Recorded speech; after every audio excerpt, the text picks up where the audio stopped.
အမျိုးသမီးများအားနည်းမျိုးစုံဖြင့်ခွဲခြားမှုပပျောက်ရေးဆိုင်ရာကုလသမဂ္ဂ Convention CEDAWC တော့အပိုက်1ခွဲခြားခြင်းအပေါ်အဓိပ္ပာယ်ဖွင့်ဆိုချက်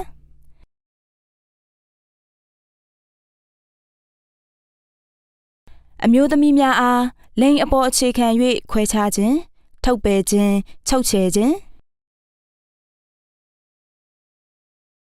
အမျိုးသမီးများအပေါ်ဩဇာလွှမ်းခြင်းအတိအမှတ်မပြုခြင်း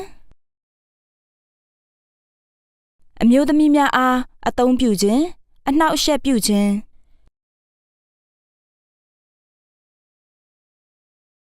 နိုင်ငံရေးလူမှုရေးစီးပွားရေးယဉ်ကျေးမှုနေရာများအများပြည်သူနှင့်ဆိုင်သောနေရာများတို့တွင်အမျိုးသမီးများအားခွဲခြားမထားဘဲအခြေခံအခွင့်အရေးရရှိရေးအိမ်ထောင်ရှိခြင်းမရှိခြင်းအပေါ်ခွဲခြားခြင်းမပြုရ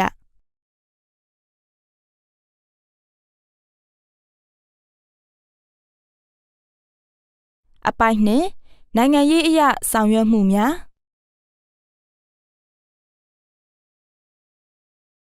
နိုင်ငံတော်၏ဥပဒေများမူဝါဒများတရားစီရင်ရေးကဏ္ဍများသည်အမျိုးသမီးများအားခွဲခြားမှုမရှိစေရေးနှင့်တာတူညီမျှခံစားရရှိရေးကိုဥပဒေဖြင့်ပြဋ္ဌာန်းပေးရန်အပိုက်3အခြေခံလူအခွင့်အရေးနှင့်လွတ်လပ်ခွင့်များအတွက်အာမခံချက်ရှိစေခြင်းနိုင်ငံရေးစီးပွားရေးလူမှုရေးနှင့်ယဉ်ကျေးမှုနယ်ပယ်အားလုံးတွင်အမျိုးသမီးများအခွင့်အရေးရရှိရန်အတွက်နိုင်ငံတော်အစိုးရနှင့်အဖွဲ့အစည်းများမှလက်တွေ့ဆောင်ရွက်ရန်အပိုက်4ယာယီအထူးလှုပ်ဆောင်ချက်များ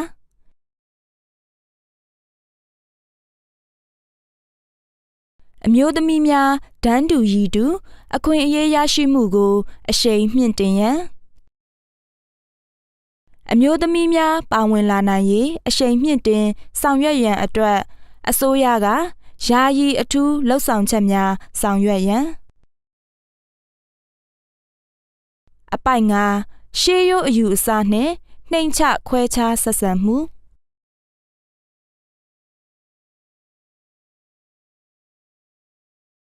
လိင်ပိုင်းဆိုင်ရာရှေးရိုးအယူအဆနှင့်နှိမ့်ချခွဲခြားမှုတို့ပပျောက်ရေးအတွက်သင့်လျော်သောနည်းလမ်းများချမှတ်ဆောင်ရွက်ရန်